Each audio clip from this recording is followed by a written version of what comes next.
Here's how an OWI case moves through Boone County.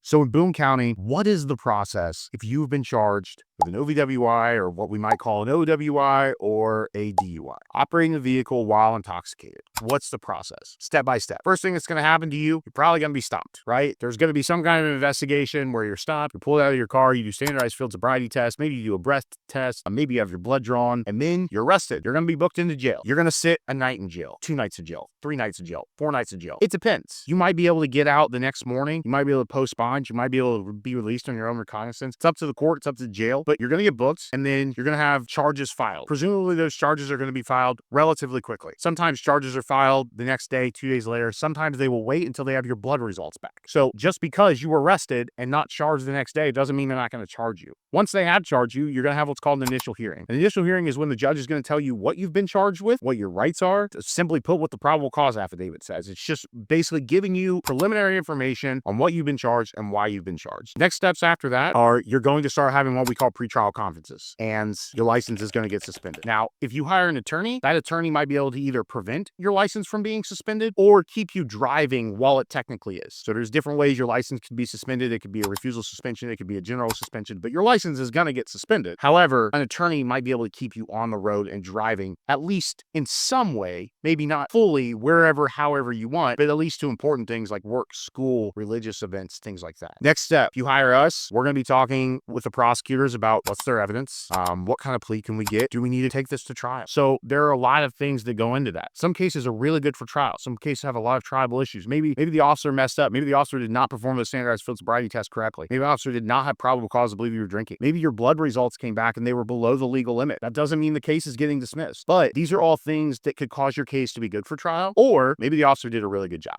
Maybe the officer did those standardized field sobriety tests perfectly to a T, exactly how they were trained. Maybe there's video footage that shows you're wobbling around, that shows you've got bloodshot eyes, number of things that suggest you're intoxicated, and then your blood results come back and you're a 0.35. That's probably a case that you might want to think about pleading, so that way you can set yourself up better. And then that's why it's important to know, okay, what can I plead to in Boone County? And what can we do to put myself in a good position? Different counties have different facilities, have different treatment things, have different avenues that you can go down to set yourself up in a better situation. Some counties offer different kinds of programs that could take time off your sentence, things like that. So it's important that you have an attorney that understands what those are in the county you're in, specifically Boone County. So if you get charged with a DUI or an OWI in Boone County, Indiana, give us a call at the Marc Lopez Law Firm. We'll help walk you through the process. It's 317-632-3642. And remember, always plead the fifth.